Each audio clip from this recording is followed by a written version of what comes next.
Pakistan currency did a nosedive in the last 48 hours. Guess what?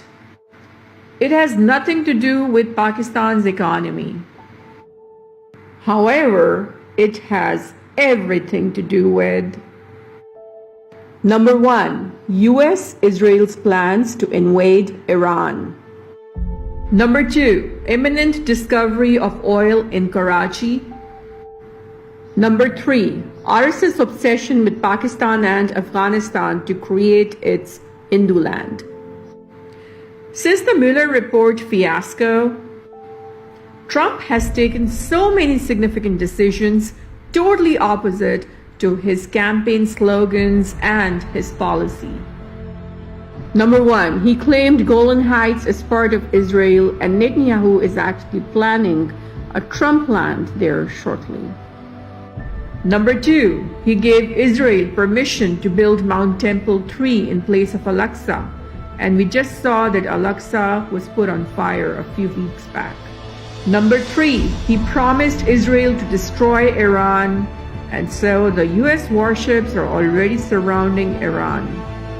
This is so much different from Trump's plans to withdraw all troops from Syria and Afghanistan. Since the Mueller report, he's now planning to deploy 120,000 soldiers around Iran. Leading strategists from Israel and USA think they can decimate Iran, but only if Pakistan is neutralized in this war. Pakistan has been upholding its sovereign stance to protect its borders and its brothers from any foreign occupations. Pakistan fought against USSR in Afghanistan, and now Pakistan advocates for Afghans' right of an independent democracy. This is obviously a problem for the deep state of the US. So how do they react? They create a mainstream media narrative via Rupert Murdoch that Pakistan sponsors terrorism and that Iran is a threat for USA, on the same lines as they did when they made a narrative that said that they are weapons of mass destruction in Iraq.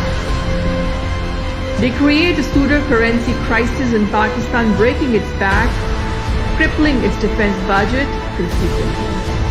For this, they use Pakistan's own state bank that is in control of Jacob Rothschild-owned Federal Reserve Bank. They open office of Dick Cheney-owned Halliburton in Islamabad, ready to occupy Pakistan's oil reserves as soon as war wrecks the country. The nexus of Rupert Murdoch, Jacob Rothschild, Dick Cheney, playing same old dirty game of Iraq over here. Most likely, their plan is to hang Imran Khan as well, like Saddam Hussein, under a false conviction followed by placement of a dummy like Zardari in his place. But the main goal of this criminal nexus is invasion, occupation, destabilization, displacement, and decimation of Iran and then Pakistan. And why would Trump allow all of this to happen when he was so much against the Iraq invasion? Because the Democratic Party-driven Mueller report could have gotten him impeached had it not been intercepted and changed by Dick Cheney and co. Trump made a pact with Dick Cheney, granting his energy company Genco oil from Golan Heights, Iran, and Pakistan. Profits from these oil reserves to be shared by Rupert Murdoch and Jacob Rothschild, who are also partners of this Genny company. This is not the only way to make money here. Rothschilds will sell India billions of dollars worth of more arms, and most likely Pakistan and Iran as well, just like they did in World War II. Rothschilds will incite the fascist Modi to invade Pakistan from its eastern border, just like they incited Hitler in World War II. by inflaming the fascist RSS-sponsored BJP over Kashmir. Idea is to keep Pakistan busy and distracted over Kashmir as this evil nexus plunders the Iranian resources. Idea is also to drain Pakistan's resources and defense strength before Israel invades Pakistan from its western border. Daesh has already been planted by Mossad in Pakistan to destabilize it further in the interim. Another dirty game being played is through the FATF nexus. India currently infiltrating the administration of FATF, abusing its powers to force Pakistan to de-energize its self-defense of Kashmiris. By banning organization of Hafiz Muhammad, who never did the Bombay attack. If you have any questions, kindly see my previous video I did on Bombay attacks and the truth behind them, please. Cracking down these self-defense tools for Kashmiris in Indian-occupied Kashmir via pressure of FATF will empower India fully when it attacks Pakistan soon after elections from Pakistan's eastern border. This is all while the devalued currency of Pakistan has already weakened the defense system of Pakistan. A mousetrap has been stealthily laid for Pakistan, and the naive Imran Khan has fallen into this trap already. He has already imposed a draconian crackdown on the organizations currently working to provide self-defense to the persecuted Kashmiris in Indian-occupied Kashmir. This has already empowered the war crimes of Indian Army that is on a kill spree in the valley nowadays. Looking back, Saddam Hussein was naive too, allowing Iraq to get trapped in this death trap. Imran Khan pushing Pakistan along with himself towards a similar fate. If Imran Khan had even 1% sense, he would never de-energize the self-defense of Kashmiris in the Indian-occupied Kashmir. He would never allow the State Bank of Pakistan to monopolize the Pakistani rupee for the Rothschilds. And the best way to do it is by shutting down the State Bank of Pakistan.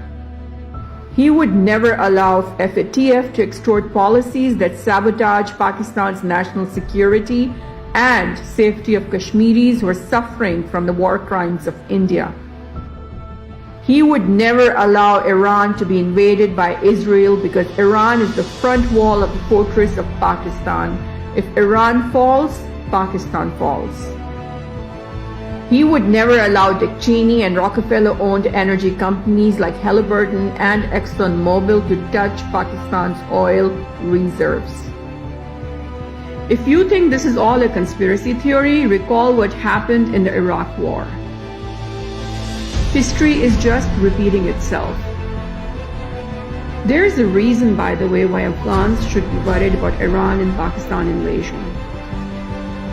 If both Iran and Pakistan fall, who will save Afghans from foreign occupation of India for Modi's Hindu land?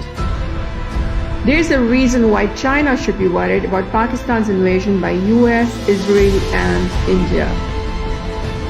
How will China have access to sea if CPEC drowns in this war?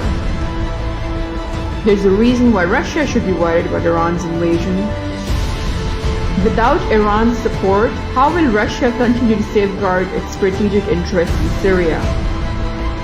With India burying deep in Israeli strategic goals against the Russian goals, where does Putin stand if Pakistan and Iran also fall prey to greater Israeli plans? All European and NATO countries will support Iran and Pakistan invasions like Iraq's due to their own military-industrial complex and state banks that are currently controlled by the Rothschilds as well. So technically, this pre-World War III arrangement will push the world into a pro-apocalyptic disaster. And if this reason was not enough for Trump to abort this plan, he should remember that if he made a mess here, which he will most likely, Trump will lose any chances of a re-election in 2020. Maybe that is what the Rothschilds want.